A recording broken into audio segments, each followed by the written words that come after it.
Have you ever sat in a quiet cafe, listening to someone talk about their love story, only to realize that what seemed sweet at first left a chill running down your spine? Some words come to us like that, soft and gentle, like a passing breeze.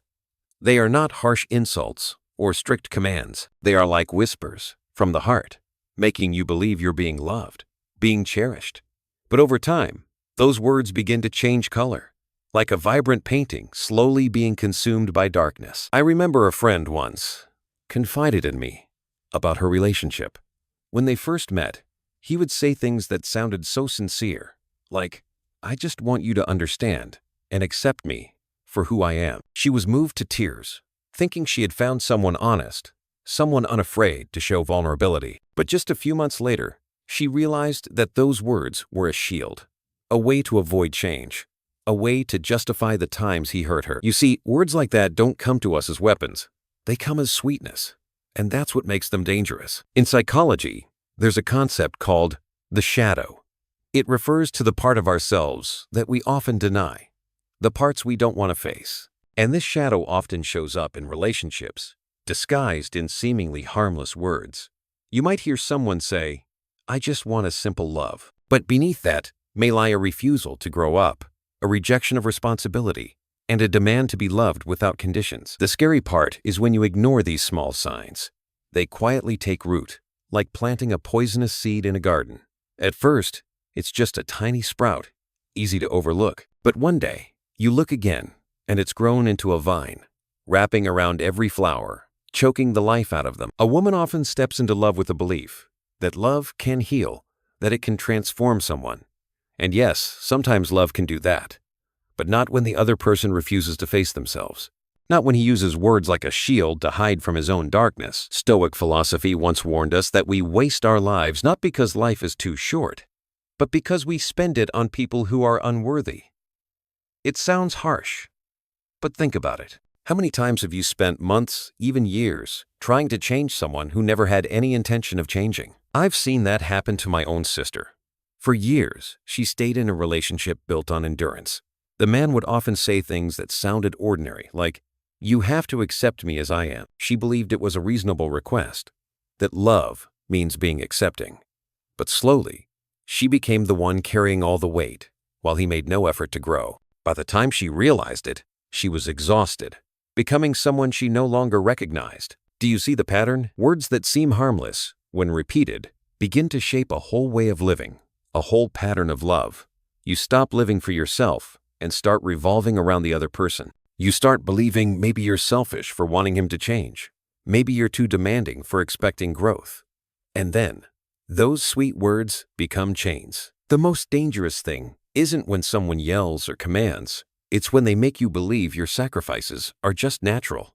That real love means giving up who you are to keep them. A wise woman, when she hears words like that, needs to pause. Not to argue, not to try to convince, but to listen to herself. To pay attention to that strange feeling rising in her chest, that sense that something isn't right, even if the words sound kind. Because true love never comes in the form of manipulation. It never asks you to lose your identity just to keep the bond. A healthy relationship is like two rivers flowing side by side, complementing each other, enriching each other, not one stream swallowing the other whole. You'll notice, in toxic relationships, these red flag phrases often appear. They're like small stones on the path, warning you that the road ahead is not smooth. Think about it. If someone is already showing signs of avoiding responsibility, dodging growth, and using words to manipulate you, what do you think awaits after a few more years? Jung once said that what we don't bring to consciousness will later appear as fate. It's the same in love. If you don't recognize the signs early on, they become a script that repeats itself, trapping you in a cycle. So I want you to imagine this. You walk into a dark room. In that room, there are 5 doors. Each one looks harmless, even beautifully decorated. But if you open the wrong one, behind it lies a maze, a place where you get lost, lose your direction, and sometimes lose yourself. Those 5 doors are 5 phrases. Words that, if a man says them to you, should serve as a warning, not to make you fear love, but to help you protect yourself. In the next parts, we'll go through each door. Each one reveals a kind of manipulation, a kind of escape, a shadow disguised as sweetness. And you'll see, sometimes walking away isn't an act of coldness. It's the highest form of self-respect. Let's begin with the first door. It sounds simple, even romantic. You often hear it during quiet conversations when you start questioning his behavior. He looks at you, sighs, and says, "You have to accept me as I am." That phrase, which sounds so honest, is actually a mask. And when you take it off, you'll see what's hiding in the dark. Imagine this. You're sitting in the living room, the warm light casting a glow on familiar walls. You've just gathered the courage to say something small, that you felt hurt when he made a thoughtless joke in front of friends. You hoped to be heard, hoped he would reflect. But instead of listening or acknowledging your feelings, he leans back, sighs, and says, "You have to accept me as I am." At first, it sounds like an honest declaration, as if he's inviting you to see his true self. No masks, no pretending. But as silence fills the room, you begin to realize that sentence isn't a door opening. It's a door slamming shut. In the beginning, many women, maybe even you, would think, yes, love means accepting each other's true selves. He just wants me to be understanding. But if you look closer, you'll see a subtle yet profound difference between accepting someone's nature and excusing their harmful behavior. When someone uses "accept me as I am" to justify insults, irresponsibility, or avoiding growth, it stops being honesty. It becomes resistance. It's how he shifts the burden of maturity onto you. Jung once said that the beginning of wisdom is self-awareness. But awareness doesn't stop at, "This is who I am." True awareness means having the courage to face your shadow, the destructive habits, the selfish behaviors, and the strength to change. Yet a man who uses that phrase as a shield will never face his shadow. He turns love into a refuge from growth and turns you into a mother figure who must forgive everything. And you, quietly, carry the weight of his development on your shoulders. Marcus Aurelius wrote, "The perfection of character is to live each day as if it were your last, without laziness, without pretense." Character is never fixed. It's a journey, a daily effort. Someone who refuses to grow is not being authentic. They're refusing to live. Imagine rowing a boat down a river. You're rowing alone, sweat dripping from your hair, muscles tense. He sits there, arms crossed, smiling. "You have to accept me as I am. I don't know how to row." You might keep going for a day, 2 days, even years. But eventually, you'll collapse. Not because of the current, but because of the injustice. A man who says that line usually comes with other signs: avoiding responsibility, playing the victim, even making you feel guilty for trying to change him. And in your confusion, you might start asking yourself, maybe I'm being too hard on him. Maybe real love means unconditional acceptance. But pause and listen. Love does not mean unconditional endurance. Love is not a reason to bury your values and standards. I remember a woman who shared her story. For 5 years, her partner repeated the phrase, "You have to accept me as I am." And for 5 years, she believed it was honesty. But in truth, it was his magic spell, an escape from every responsibility, from broken promises to never saying sorry. On the final day of their relationship, when she cried and asked, "Will you ever change anything?" he gave her the same old answer. And at that moment, she realized that sentence never revealed his true self. It only revealed his fear of growth. Here's a harsh truth you need to hold on to. If you stay with someone who refuses to grow, you won't just stand still. You'll be pulled backward. Because the energy you should have used to build your life and chase your dreams will be drained by trying to keep a one-sided relationship afloat. In Stoic philosophy, it's believed that our environment shapes our growth. If your partner doesn't help you move forward, they are holding you back. A true relationship is not a burden, but a journey together. Not one person rowing while the other sits, but 2 oars moving in rhythm. So what should you do when you hear, "You have to accept me as I am"? Listen beyond the words. Is he truly being honest, or is he trying to lock the door to his own growth? If you see that it's just a mask for resistance, then your choice is no longer about accepting him or not.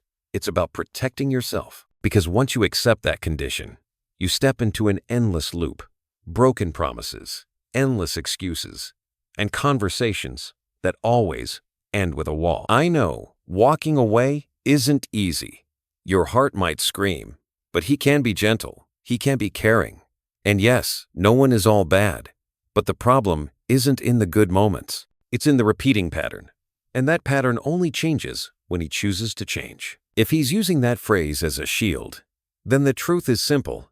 He has no intention of changing. A woman who knows her worth doesn't confuse love with burden. She knows that accepting someone doesn't mean turning a blind eye to their shadow. Real acceptance means both are brave enough to face themselves, grow, and rise together. And if you find yourself carrying all the weight alone, the question you need to ask is, am I really in a relationship, or am I doing the work of two people? But this is only the first door. Because once you accept the phrase, accept me as I am, you'll soon see other patterns emerge. And sometimes they appear through stories of the past. He might sit in front of you, half smiling, and say, all my exes were crazy. They were toxic. It might sound like a confession, but in reality, it's another trap. One even more dangerous. Have you ever sat and listened to someone talk about their past? At first, they seem open, honest. He sits across from you, fingers circling a coffee cup, eyes gazing into the distance, then lets out a bitter laugh. I haven't been lucky in love. All my exes were crazy, toxic. It sounds like a personal confession, as if he's the victim of one tragic relationship after another. You feel sympathy. You want to be the exception. You want to prove that not everyone hurts him. And just like that, from that very moment, you've stepped into a dangerous game. At first, this sentence seems harmless. Who hasn't had a failed relationship? Who doesn't have the right to vent? But what matters is not the content of the story. It's the way he tells it. If in all his memories, he never once mentions his own faults, never shows a trace of self-reflection, be careful. Because when a man blames everything on the past, on his crazy exes, what he's really doing is avoiding the mirror. In Stoic philosophy, Epictetus once said, it's not what happens to you, but how you react to it that matters. What defines a person isn't the event itself, but the way they interpret and face it. But this man has chosen the shortcut. He creates a story where he's the poor main character and everyone else is to blame. That story may sound compelling.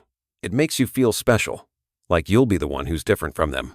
But the truth is, he's not talking about his exes. He's revealing himself. Imagine a dusty mirror. Every time something happens, instead of cleaning the mirror to see clearly, he turns away and points fingers. It's their fault. They're crazy. They're toxic. Over time, the dust thickens, and he no longer sees his own reflection. That's how the shadow works.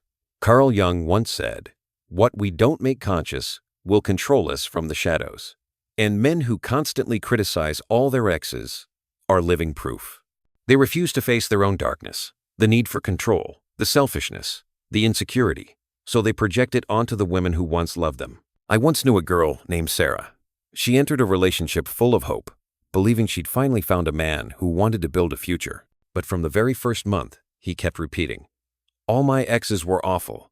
You're the only one who's different. Back then, Sarah felt special. She was proud to be placed on that pedestal. But a year later, when the relationship started to crack, he began saying the same things, this time about her. And she was stunned to realize the story of the crazy exes was just a loop.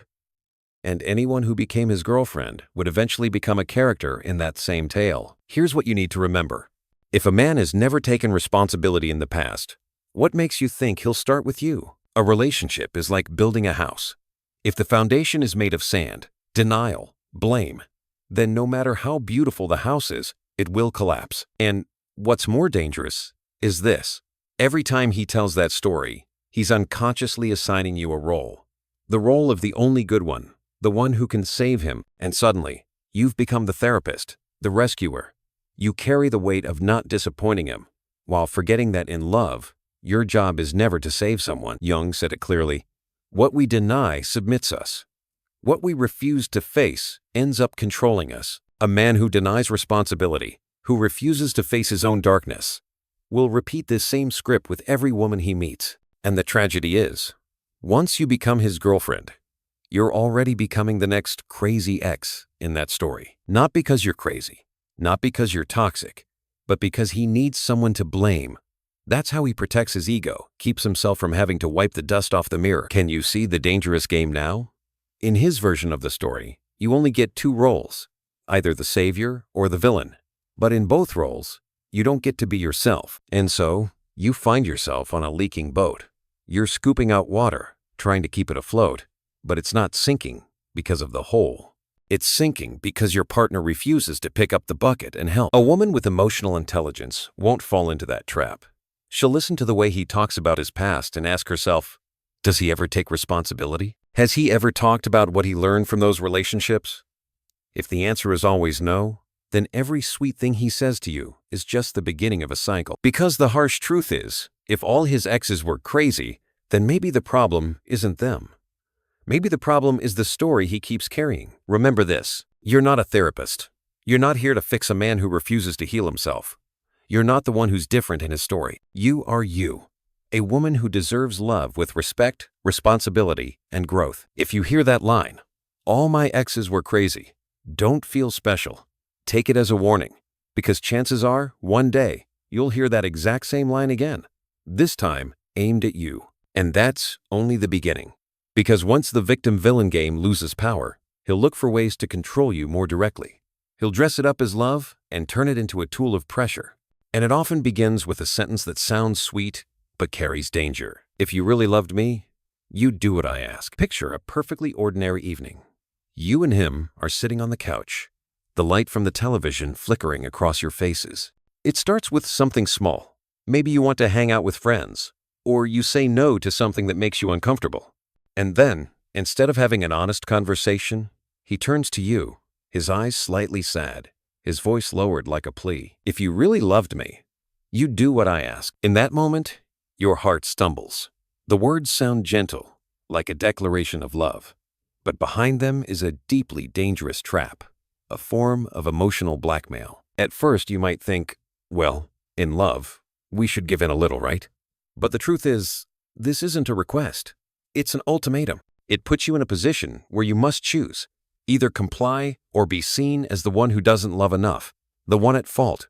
And slowly, you learn to sacrifice yourself to prove your love, without realizing that real love never demands submission as proof. In Stoic philosophy, Epictetus once said, "No man is free who is not master of himself." True freedom doesn't come from pleasing others, but from not being chained by manipulation. When someone uses that line, they're not seeking connection. They're seeking control. Love becomes a scale, where your feelings are measured by how obedient you are. And the more you give in, the more the scale tips in his favor. Jung once explained that within every person's shadow lies the fear of abandonment.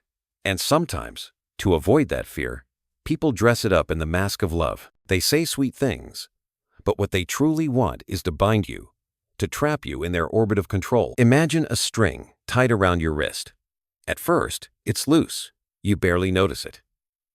But every time you give in, the string tightens just a little more. Until one day, you look down and see the marks, and you can no longer tell if what you're doing is out of love or fear. I remember a story from someone I once knew. She was in a relationship that lasted 3 years. At first, he'd say, "If you love me, you'll skip a night out just to be with me." She thought, it's okay to give up a little for love. But soon, the requests grew. "If you love me, don't take that job far away. If you love me, don't wear that dress.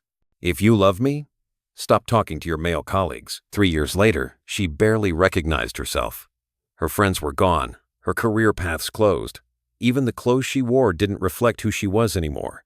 And the tragedy? Even after all those sacrifices, he still asked, "Do you really love me?" This is the heart of emotional blackmail. The price of love always increases, and you never pay enough. Look at that sentence. If you really loved me, you'd do what I ask.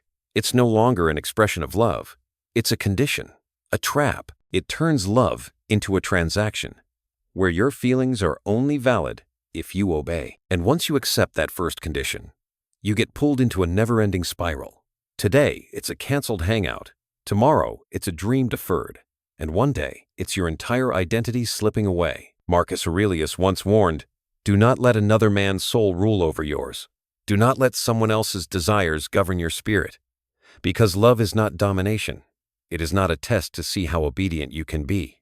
Love, when it is real, is a space where both can be themselves, where both grow together." Remember, to love is not to be a people pleaser. Love is not about silencing your voice to keep peace. It never means giving up your core values. A mature man will never need you to prove your love through surrender. He will listen, compromise, and respect you. An immature man, on the other hand, will use love like a weapon, asking you to demonstrate it with endless concessions. So, how do you escape this trap? The answer is simple, but it takes courage. Stand firm in your center. When faced with that sentence, you don't need to argue or explain endlessly. Just pause and ask yourself, is he speaking about love, or is he trying to control me? And if it's control, then saying no is not a betrayal of love. It's an act of self-protection. A woman with emotional wisdom knows that it's better to have one difficult conversation than to live a lifetime under manipulation. Better to let him be angry because you said no than to lose your voice and your freedom, because true love never needs bargaining. It is never a game where the prize is prove you love me. Go back to that image, the evening on the sofa. He says, if you really loved me, you'd do what I ask. You have two choices. 1, nod and keep spinning in the cycle of giving in. Or 2, smile, place your hand on your heart, and say, love is not submission. That second choice might make him angry. He might even walk away. But that choice keeps you close to yourself. And in love, that is what matters most. Because when emotional blackmail no longer works, he'll go deeper, right into your roots. This time, he won't ask you to do something. He'll plant a cruel thought in your mind that you are not enough, that you are not worthy. And the next sentence will cut straight to your heart. You're not enough for me. Imagine this moment. You've just come home after a long day, hoping for a warm embrace. Instead, he looks at you with cold eyes and says something that cuts straight into your heart. You're not enough for me. The world around you suddenly falls silent. That sentence echoes in your mind like metal hitting the floor. You breathe in, but it feels like the air has disappeared. Just one sentence, and yet it shakes everything.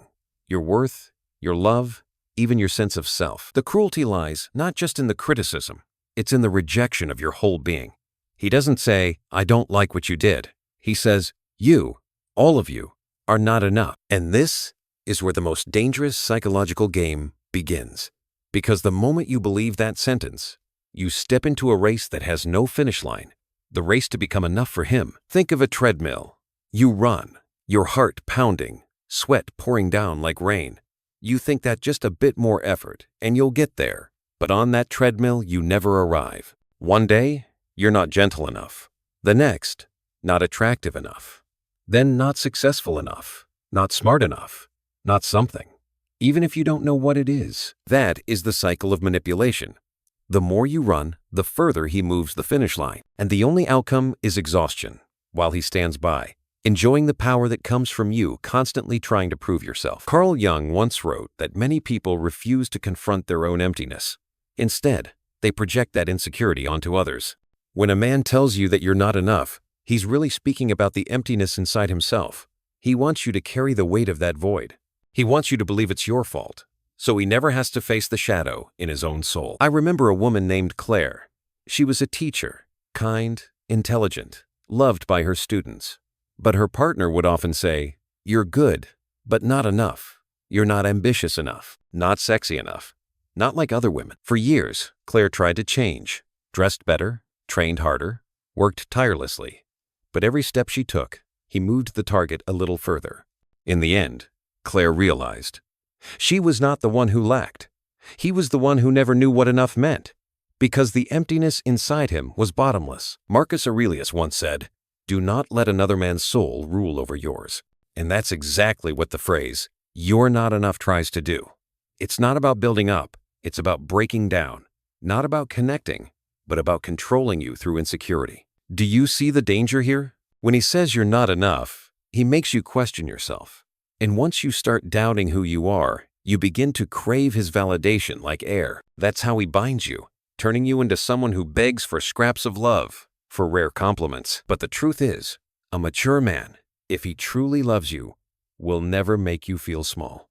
He will give you the safety to grow, to flourish in the fullness of who you are. Pause and ask yourself, is it true that you're not enough?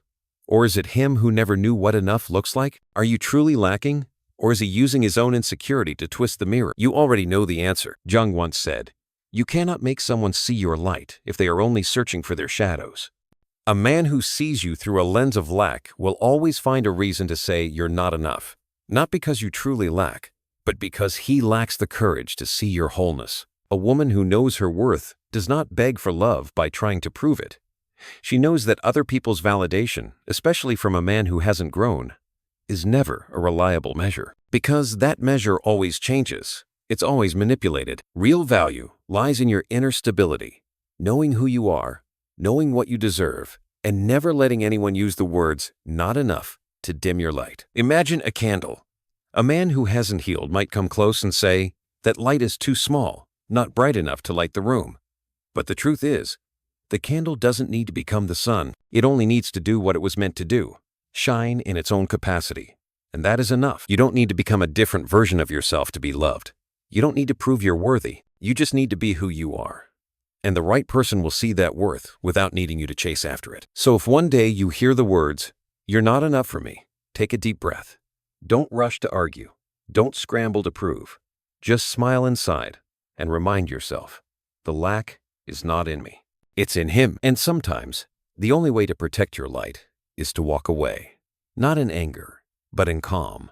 Not because you lost, but because you know your value is greater than any sentence could define. But if a man cannot shake your worth with "you're not enough," he may try something else. This time, the manipulation won't come as a direct blow. It will come as cold sarcasm, in two-faced remarks that leave you questioning the meaning behind every word. And so you hear him say, in a voice that's half resigned, half mocking, "Do whatever you want." Do you remember the last time he said this to you? It wasn't permission. It wasn't freedom. It was a velvet-covered blade. Do whatever you want. At first glance, it sounds like surrender, like letting go. But if you listen closely, you'll catch the chill in his voice, the sarcasm behind every word. He isn't giving you real choice. He's laying down an emotional trap, a hidden challenge. Go ahead, see what happens. I once heard a friend describe that exact moment. She just wanted to attend a close friend's birthday, something completely normal. But when she mentioned it, he paused, then let out a cold laugh. Do whatever you want. She sat there, heart pounding, unsure what to do. If she went, he'd be upset. If she stayed, it felt unfair. No matter what she chose, she was already caught in the web, either guilty or robbed of her freedom. That sentence is the perfect example of passive aggression. It doesn't forbid you directly. It makes you live in doubt, in a constant state of guessing what he really means. And the moment you begin to play that guessing game, you lose your inner peace. In Jungian psychology, this is the play of the shadow. A person too afraid to speak their fear directly lets it rise through cold language and roundabout expression. Darkness rarely walks straight. It hides in detours and double meanings. Stoic philosophy teaches the opposite. Clarity is the foundation of a free life. Seneca once wrote, "Speak in such a way that your words don't need interpretation, because vagueness is fertile ground for manipulation." Imagine living in a room full of warped mirrors. Every time you look in, your reflection is distorted, sometimes stretched, sometimes bent. That's what it feels like to be with someone who always says, "Do whatever you want."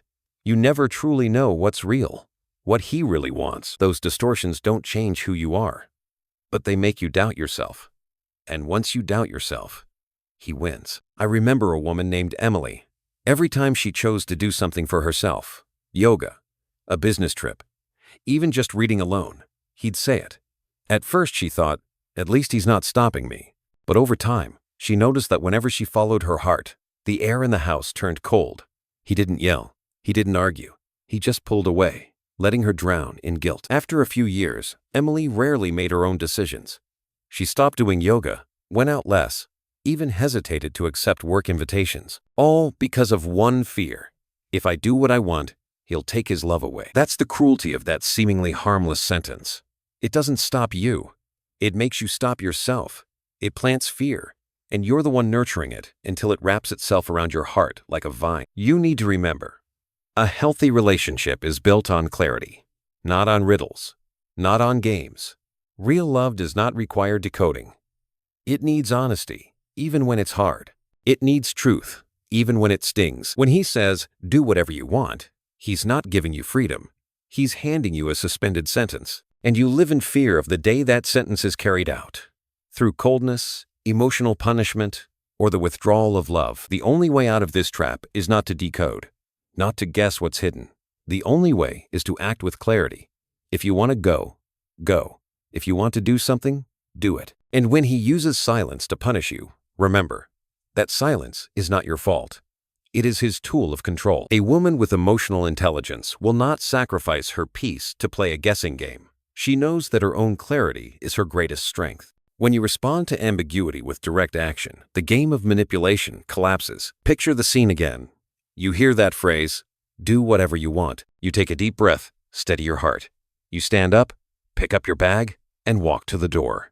No explanations, no pleading look. And in that moment, he's forced to face the truth. You're no longer a puppet to be pulled by strings of subtle threats. Jung and the Stoics agreed on one thing. Real freedom begins the moment we stop reacting and start choosing. You can choose not to be governed by sarcasm. You can choose to walk with clarity. You can choose to step out of the loop of passive aggression. Because real love never hides behind double-edged words. It doesn't test you with games.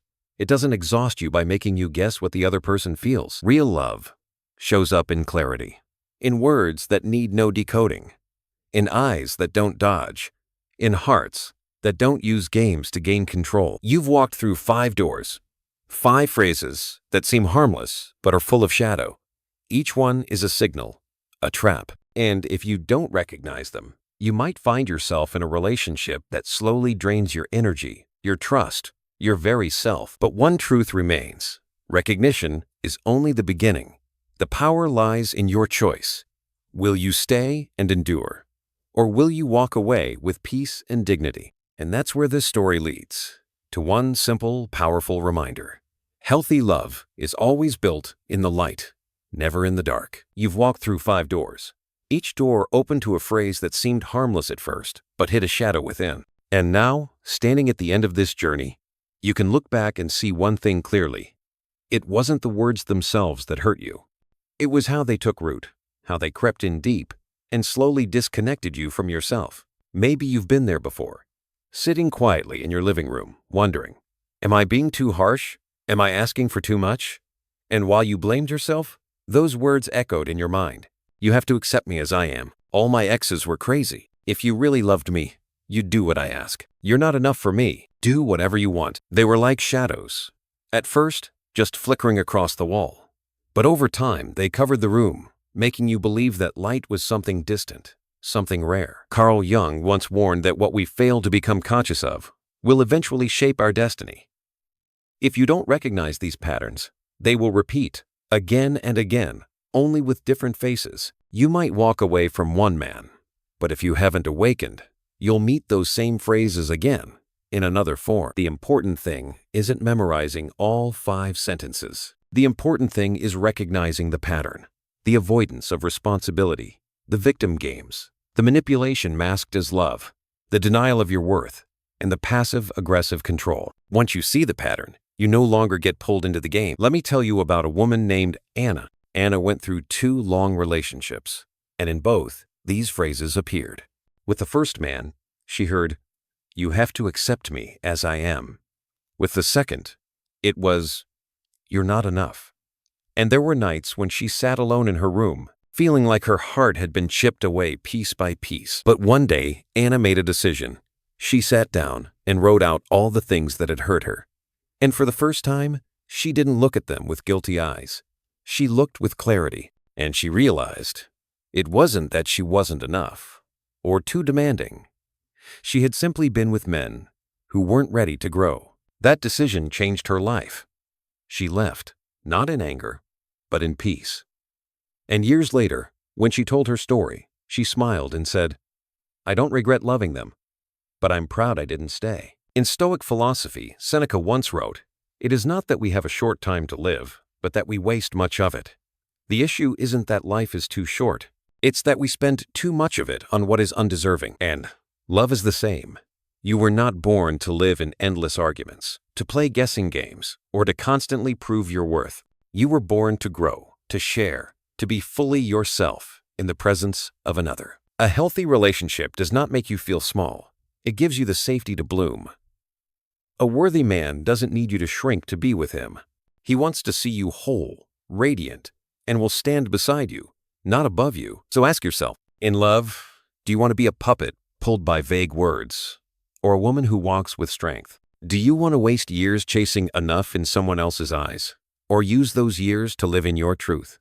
Do you want to stay in a space filled with shadows, or walk into the light, even if it means walking alone? Jung and the Stoics, separated by centuries, shared one message: choose clarity. Jung said, face your darkness, or it will control you. The Stoics said, live with transparency and inner discipline, so no one can steal your peace. Put them together, and you understand this. Real love does not come wrapped in sweet words, soaked in darkness.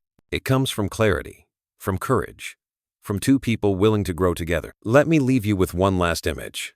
You're standing in front of a door. Behind it is a familiar room, filled with the echoes of words that once bled your heart. There's the sofa where you cried, the wall where the shadows once danced. But this time, you don't step inside. You smile, turn around, and walk out.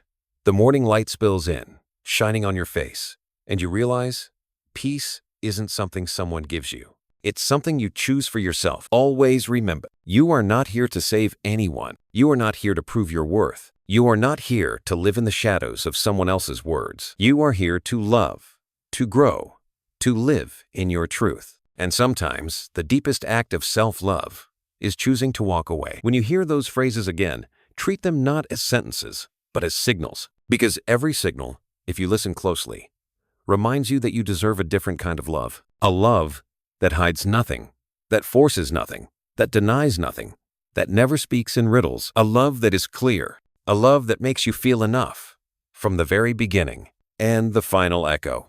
Seneca once said, the greatest power is self-mastery. The greatest strength is owning yourself.